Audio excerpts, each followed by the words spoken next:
El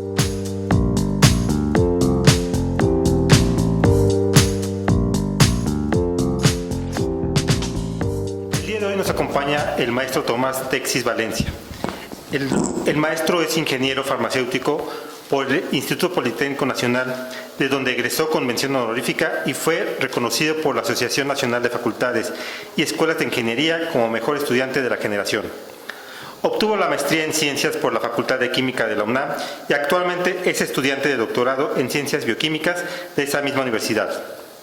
Tomás Texis desarrolla su proyecto de investigación en el Laboratorio de Farmacogenómica del IMEGEN, donde ha colaborado en diversos estudios sobre farmacogenómica de antihipertensivos, antidiabéticos y anticoagulantes, los cuales han resultado en la publicación de 5 artículos. Su tesis doctoral estudia el impacto que tiene el genoma humano y la microbiota intestinal en la variación de la presión arterial en pacientes bajo tratamiento farmacológico. Doctor Texis, bienvenido.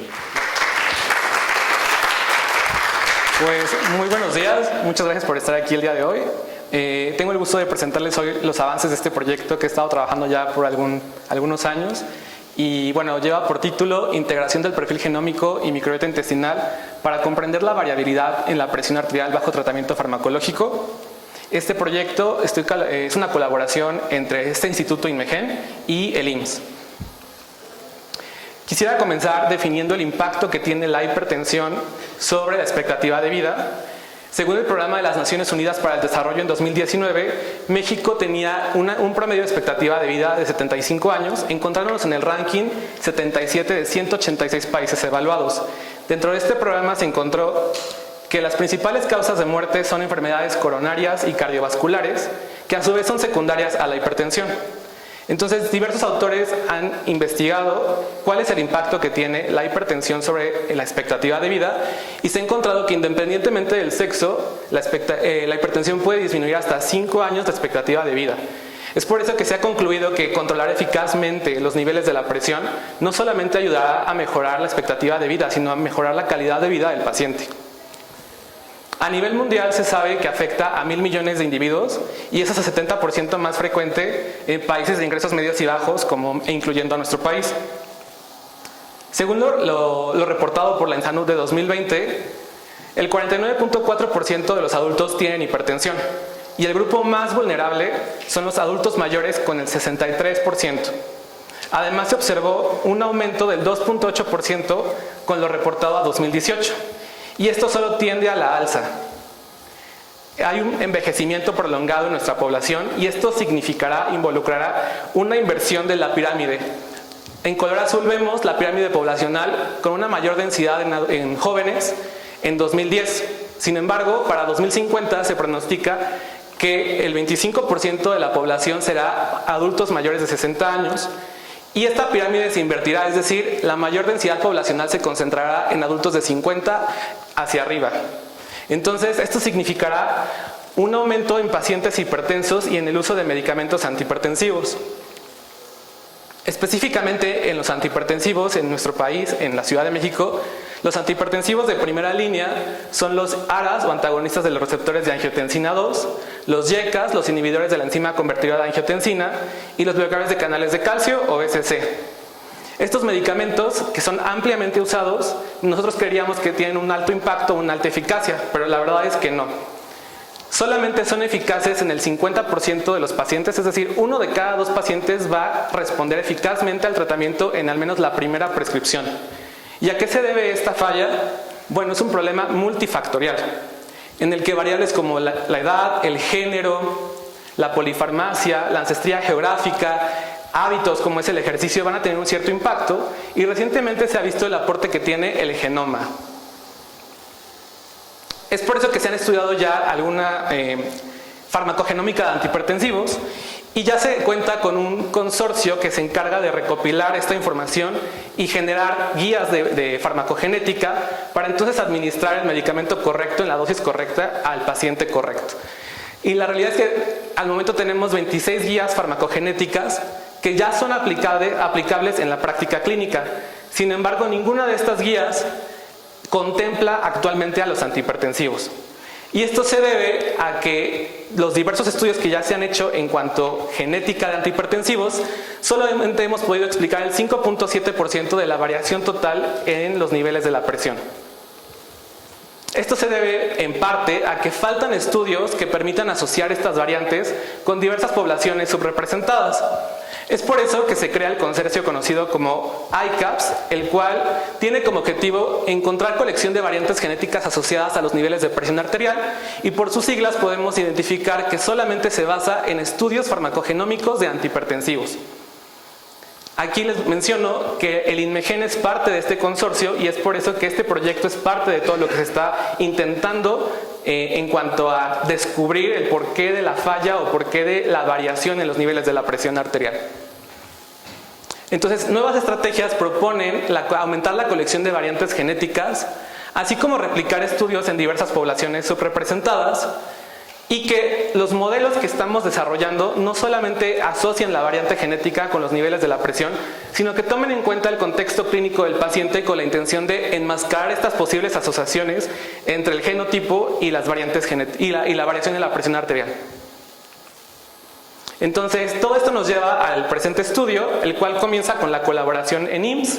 Esta colaboración parte de la COSTFAM, que es la Corte de Obesidad, Sarcopenia y Fragilidad de Adultos Mayores Mexicanos, y esta comienza con 440 pacientes. Nuestros criterios de inclusión fueron adultos mayores o iguales a 60 años, que estén diagnosticados con hipertensión arterial por su médico, que se cuente con al menos una medición de la presión arterial en los 12 meses previos a la toma de la muestra, que los pacientes estén ya sea tomando los fármacos antihipertensivos de la primera línea solos o en combinación, y que además hayan firmado un consentimiento informado. Los criterios de exclusión fueron que los pacientes estén bajo tratamiento antibiótico en el último mes previo a la toma de la muestra, así como que estén bajo tratamiento oncológico o que hayan cursado una infección gastrointestinal, además de que no hayan sido capaces de donar 5 gramos de heces y 5 mililitros de sangre total. Esto nos llevó a una N final de 293 pacientes.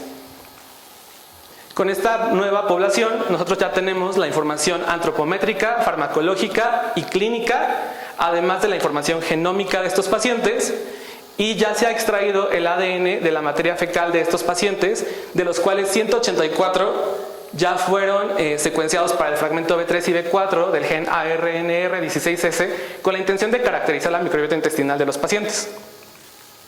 La metodología a grandes rasgos comienza con la extracción de ADN por parte del genoma humano a partir de sangre total para la caracterización de la microbiota a partir de heces. El genoma se genotipificó usando un microarreglo de Infinium GSA y se secuenciaron los fragmentos B3 y B4 en la plataforma de Illumina.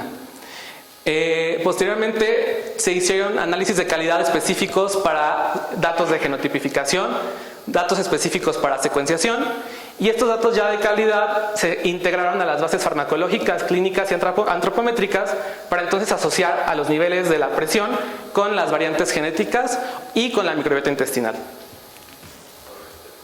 Entonces quisiera empezar a describir a esta población. Como ya lo mencioné, son adultos mayores, la mediana es 69 años, la mediana de la presión sistólica fue 131 y de la presión diastólica 74 milímetros de mercurio. Sin embargo, teníamos pacientes con datos extremos, como puede ser 217 y 119 puntos específicamente para las presiones. Todos estaban bajo tratamiento antihipertensivo, sin embargo vemos estos fenotipos extremos con hasta 5 medicamentos antihipertensivos diferentes y sin embargo, aún tomando 5 medicamentos no lograban alcanzar estas metas terapéuticas. Los niveles de glucosa, colesterol, triglicéridos, colesterol HDL, LD y pulso, la mediana son los valores esperados para una población adulto mayor, pero también observamos estos fenotipos extremos con 780 de colesterol, de glucosa o de triglicéridos. Y la proporción entre hombres y mujeres era aproximadamente del 50%. Siguiendo con la descripción de la población, todos estaban bajo tratamiento antihipertensivo, pero solo un cuarto de la población tomaba exclusivamente antihipertensivos, el 14% tomaba analgésicos en conjunto con antihipertensivos, otro 14% tomaba antidiabéticos en conjunto con antihipertensivos, hipolipemiantes en conjunto con antihipertensivos en un 6% y medicamentos antihipertensivos en conjunto con medicamentos para tratar el reflujo gastroesofágico en un 4%. El 30% restante toma antihipertensivos en conjunto con 2 o más de estas clases terapéuticas, y es por eso que estas clases fueron incluidas en los modelos de corrección que tomarían en cuenta todo el contexto clínico del paciente.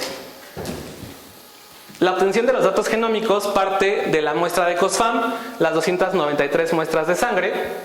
Estas fueron genotipificadas usando el microarreglo de Infinium GSA en su versión 1.0, el cual cuenta con más de 669,000 variantes. Estas variantes fueron filtradas por diversos controles de calidad específicos para análisis de tipo GWAS, y los datos de calidad nos dieron una base final de 293 muestras con 310,000 variantes genéticas. Siguiendo en el contexto de que queríamos contemplar toda la información del paciente, se hizo un análisis de ancestría en donde observamos que en color verde tenemos al promedio de la proporción europea en una media 35%, en color naranja a la proporción asiática en una media del 1%, en una media la proporción nativa del 59% y en una media del 4% a la proporción africana.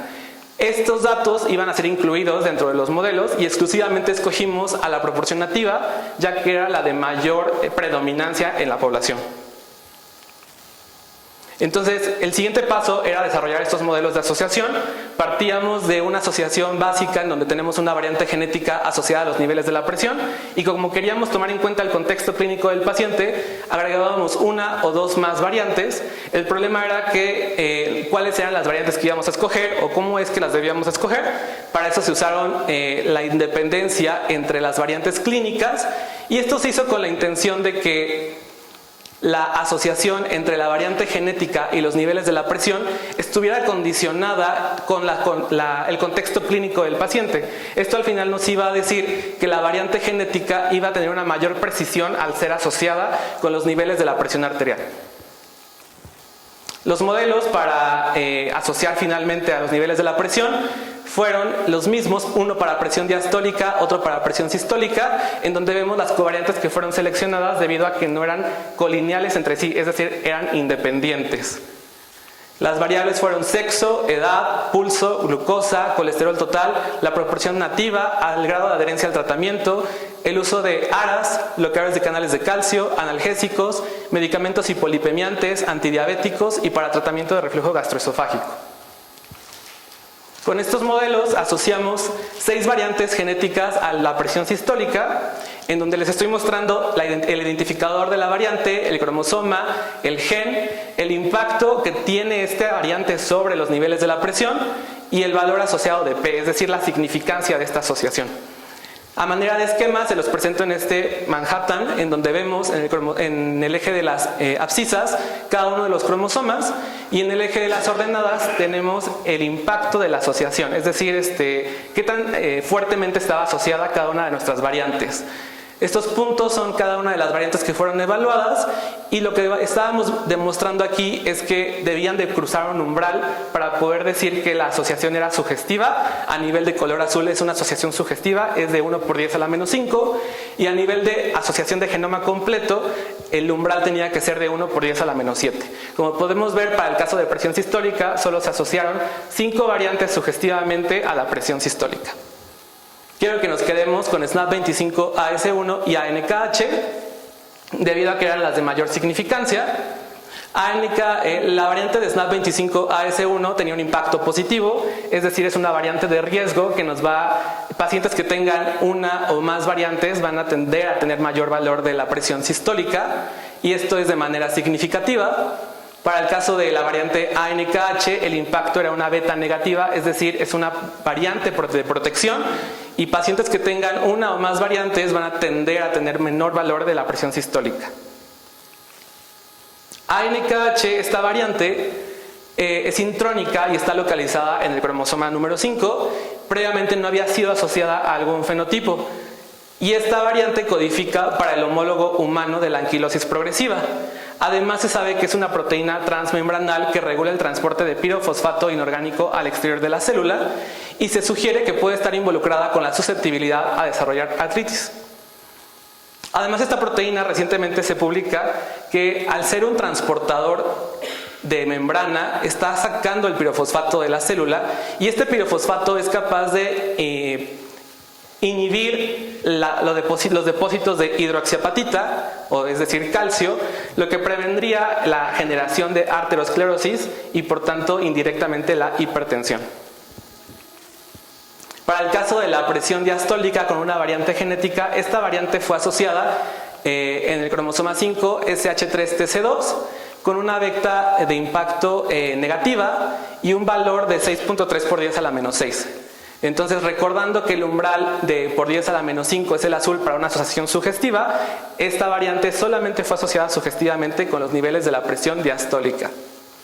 Al ser una variante de impacto negativo, esta variante está asociada o tenderá a tener menor valor de la presión diastólica a los pacientes, y esta variante se encuentra localizada a 30 kilobases del gen SH3-TC2. Previamente no ha sido asociada a algún fenotipo.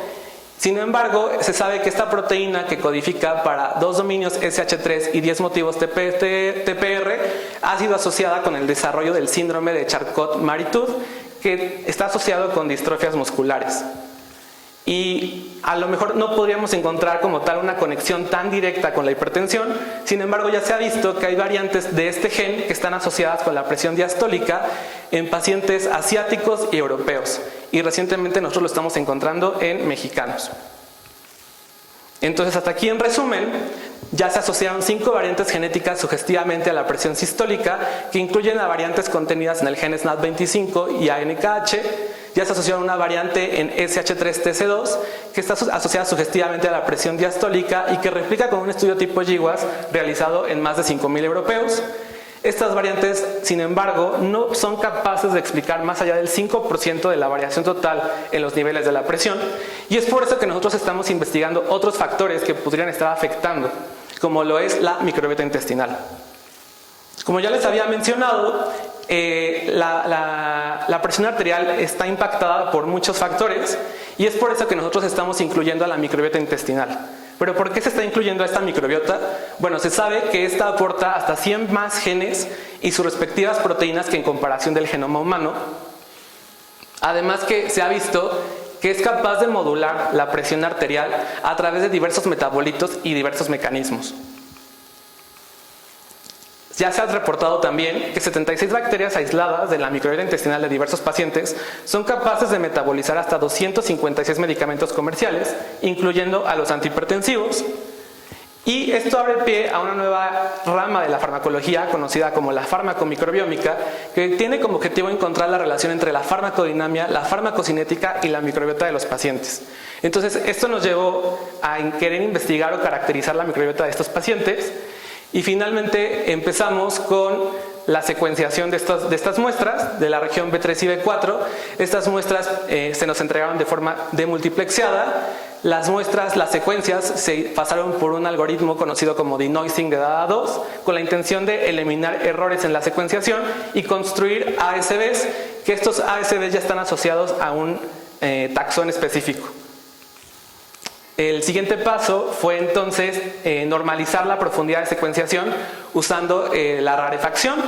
Posteriormente se hicieron tablas de frecuencias de estos ASVs y las tablas ya fueron anotadas a partir de una base conocida como base Silva 138.1 y un clasificador taxonómico entrenado previamente. Entonces aquí les muestro toda la descripción de la microbiota de estos pacientes, en específico los fila predominantes, en donde vimos a Firmicutes y Bacteroidota presentes en todas las muestras, con una proporción que iba desde el 80 hasta el 20%. Para el caso de Proteobacteria y Verrucomicrobiota, le encontramos igual en todas las muestras, con una proporción que iba del 1 hasta el 25%, y Actinobacteriota solo se encontró en el 50% de las muestras. Después se evaluó los géneros de mayor predominancia en la microbiota de estos pacientes, encontrando a Bacteroides y Prevotella en todas las muestras con una abundancia que iba desde el 1 hasta más del 80%, y Fecalibacterium y Escherichia shigella se encontró que están allí en una competencia relativa. Aquí lo que nos llamó la atención es que Escherichia shigella como tal no es parte de una microbiota sana, sino que más bien se ha asociado con procesos de cirrosis, desarrollo de procesos de inflamación, Y es por eso que se encontró que está ya reportado previamente que hay una competencia entre Faecalibacterium y Escherichia shigella, por lo que sería interesante determinar estos pacientes que tienen una abundancia alta en Escherichia shigella con la intención de conocer su contexto clínico. Siguiendo con la caracterización de estos pacientes, se calculó la alfa diversidad, en específico se calculó CHA1 Shannon Index. Estos dos nos permiten encontrar la riqueza de las bacterias, CHA1 en específico la riqueza de bacterias subrepresentadas, y el índice de equidad de Simpson nos permitía definir si dentro de cada una de las muestras estaban en homogeneidad las diferentes abundancias de cada bacteria. Entonces encontramos que, como aquí lo podemos ver, hay unas bacterias que están en mayor abundancia que otras, por lo tanto el índice de equidad de Simpson es cercano a 0. El índice de Shannon, que nos está diciendo que estas muestras son relativamente ricas en diversas bacterias, y que CHA1 nos está hablando de que hay una riqueza en bacterias subrepresentadas. Pero hasta aquí solo lo que habíamos hecho era encontrar la caracterización de la microbiota de los pacientes. El siguiente paso era entonces asociar esta caracterización con los niveles de la presión arterial.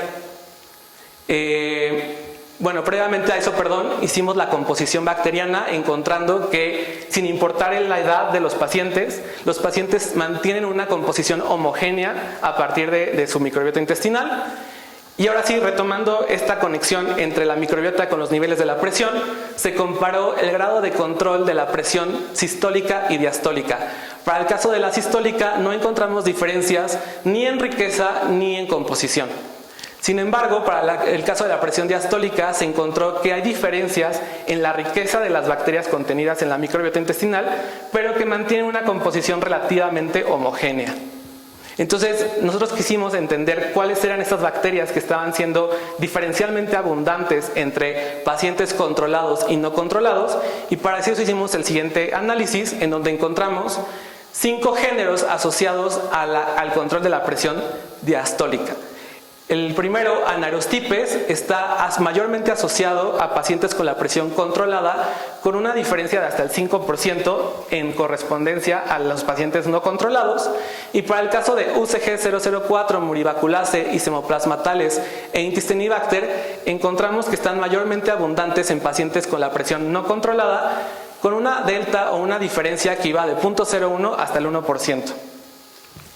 Para el caso de la presión sistólica, encontramos que Prevotella 9 está en mayor abundancia en pacientes con la presión controlada, con una diferencia de hasta el 10%, mientras que Deicela, Lacnospirase y Coprobacter están mayormente abundante en pacientes con la presión no controlada, con una diferencia que iba del 0.1 hasta el 0.01%.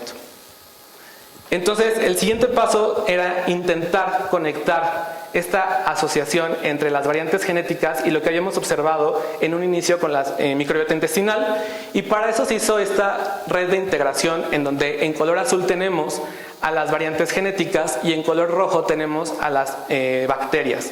Esta red se hizo a partir de la información que está compartida, la información matemática que está compartida entre la variante genética y la variante de la microbiota. Es decir, no podemos decir que haya una relación directa entre la variante genética y la microbiota intestinal, pero podríamos empezar a dar algunos indicios, algunas hipótesis de cómo es posible que esté, por ejemplo, Coprobacter unida a la variante de ANKH. Entonces, finalmente quisiera terminar con ideas para llevar a casa, en donde retomamos que ya existen 26 guías farmacogenéticas para la práctica clínica. Sin embargo, ninguna de estas guías es capaz o ha podido describir a los antihipertensivos. Es por eso que se crean consorcios conocidos como ICAPS, enfocados exclusivamente en el estudio de la farmacogenómica de antihipertensivos, y que el INMEGEN es parte de este consorcio. Como parte de esto hemos encontrado 7 variantes genéticas asociadas a NKH, pero ninguna de estas es capaz de explicar más del 5% de la variación total en los niveles de la presión. Es por eso que nosotros, por un intento de comprender esta variación en los niveles de la presión, estamos incluyendo a la microbiota intestinal por su impacto que ya se ha reportado que tiene sobre la hipertensión y sobre el metabolismo de los antihipertensivos. Algunos resultados preliminares que tenemos es que la composición bacteriana es homogénea entre los grupos de edad y el control de la presión, y en donde observamos cambios es en 9 bacterias en la microbiota intestinal que están en mayor abundancia en pacientes con presión no controlada. Eso sería todo por mi parte, les agradezco mucho su atención y quisiera agradecer mucho al Laboratorio de Farmacogenómica y a la colaboración que tenemos con IMSS, en específico al doctor Sergio y a la doctora Paula. Muchas gracias.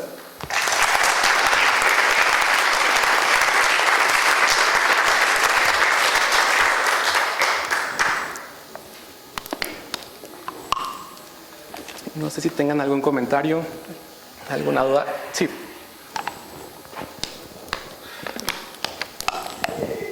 Hola, muchas gracias por tu presentación, muy interesante lo que están haciendo.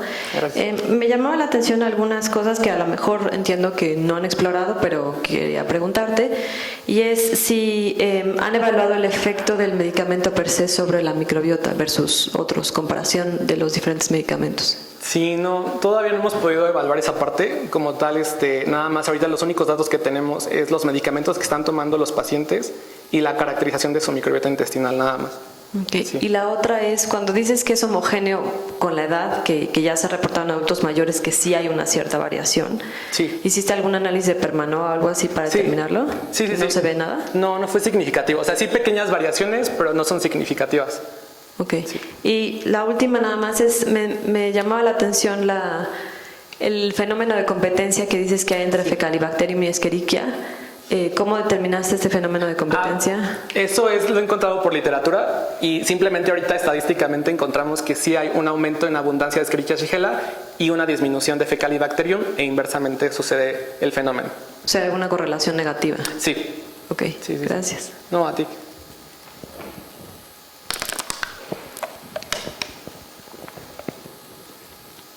Sí, claro.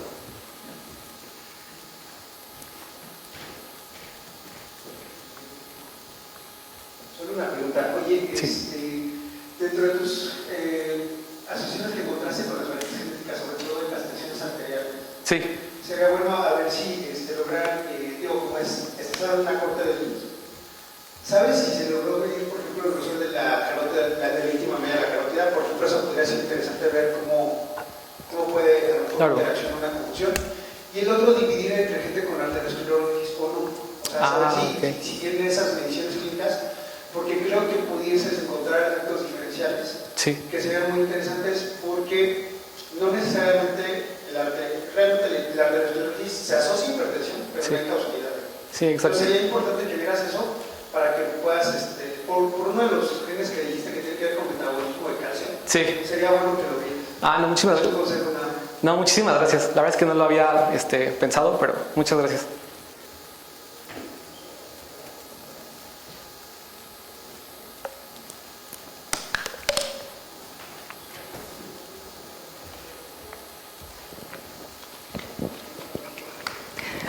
Hola. ¿Evaluaste de alguna forma la función renal de tus pacientes?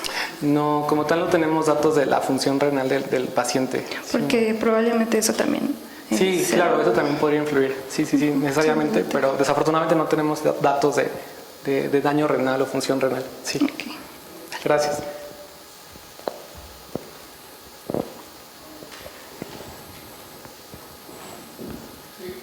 Un poco en esta dirección, tal vez sería muy conveniente contar con información más adecuada para el sector de población que estás viendo, que es gente mayor, en donde los efectos, por ejemplo, del funcionamiento cardiovascular, cardíaco específicamente, debe ser un componente muy importante. Sí. Mucho más relevante que las variables que usaste, ¿no? Que son más aplicables para la población más joven. ¿No? Y la función renal, por supuesto, y algo importantísimo también es la dieta, ¿no? El consumo de sodio, que es sin duda alguna uno de los elementos que influyen más y que te pueden, o sea, este conjunto de cosas pueden oscurecer mucho. Sí, pueden estar. Me llama la atención que sea tan baja la asociación que tienes entre las variantes y el valor de presión, pero ¿cuál es el valor correspondiente con la microbiota así en general, sin aislar qué tanto te explica las diferencias en microbiota, la variación en presión? Todavía no he calculado ese aporte, es la siguiente etapa, porque ahorita nada más me quedé en comparación categórica y quisiera en un futuro, pues ahora sí tomar en cuenta como valores continuos, no solamente categorizar. Y a partir de algo continuo ya quería yo tomar en cuenta ahora sí el aporte de toda la microbiota sobre la variación de la presión, pero todavía no lo hemos realizado, es una etapa siguiente. Nada más aprender algo nuevo. ¿Cómo se correlaciona el control de la presión arterial por la microbiota? ¿Qué conexiones se conocen? O sea, ¿se refiere como a la parte biológica de cómo hay una conexión ahí? Sí, como... Ok. Pues, bueno, hay metabolitos que están sintetizando la microbiota intestinal, que están promoviendo algún factor de inflamación. También se ha visto que pueden estar en factores que controlan directamente la inervación del cerebro y entonces ayudan a la parte del bombeo, de la presión de la sangre. También se ha visto que indirectamente participan con el metabolismo de medicamentos y entonces hay como diversos mecanismos y ya han sido algunos bastante descritos. Gracias. A usted.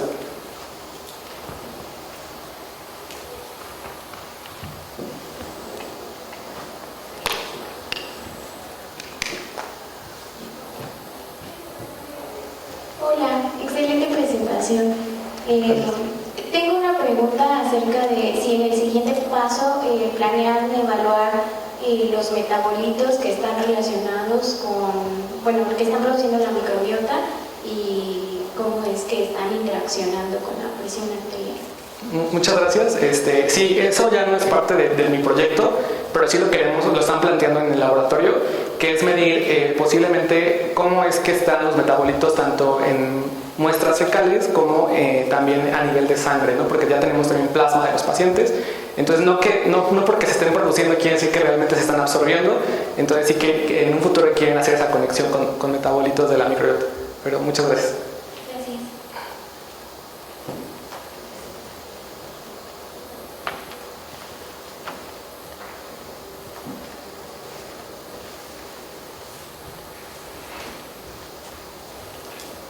Gracias. Igual muy bonito trabajo. Gracias.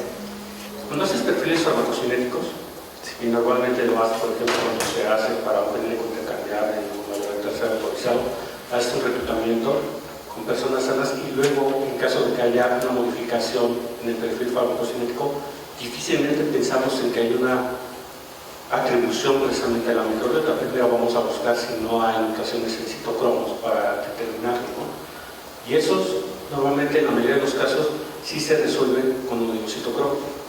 Entonces, ¿qué fuerza tiene la contribución de la microbiota precisamente en modificar el perfil farmacocinético? ¿Cómo se mide? O sea, ¿cómo lo correlaciona?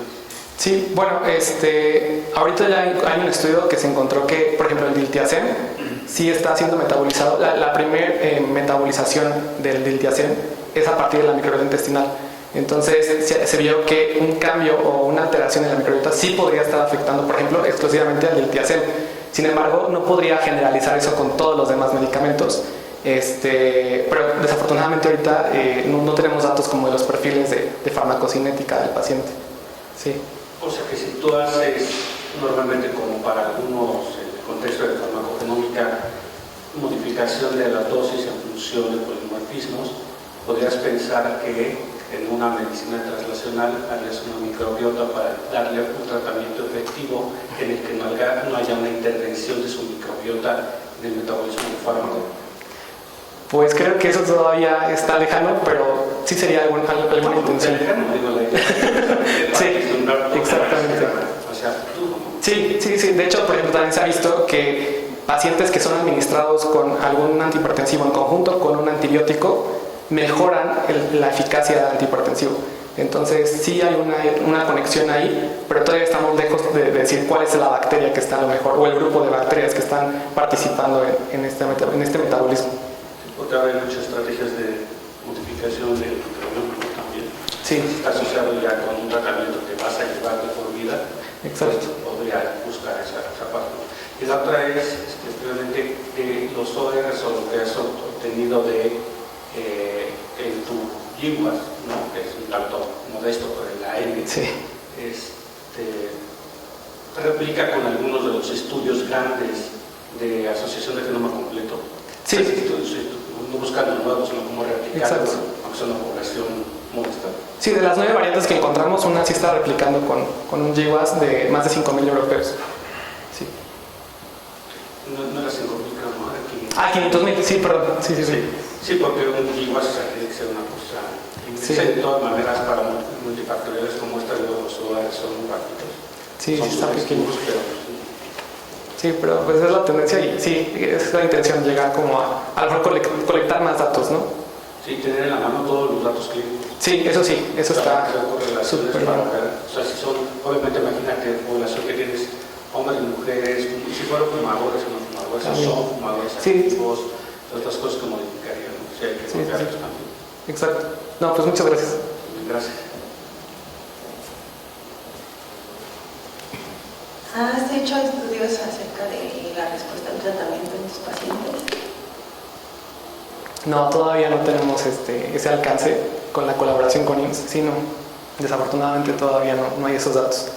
Ok, estaría interesante ver qué tanta respuesta tienen esos pacientes al tratamiento. Y yo creo que también sería interesante que estudiaras un poco cómo se asocia la microbiota intestinal a la respuesta al tratamiento.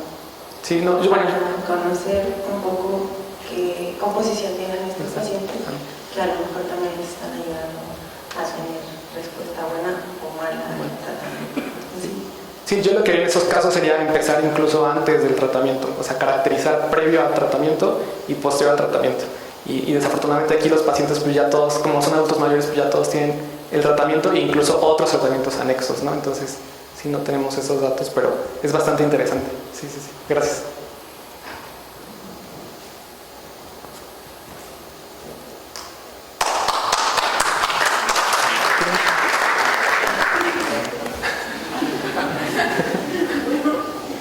Muchas gracias, muy interesante.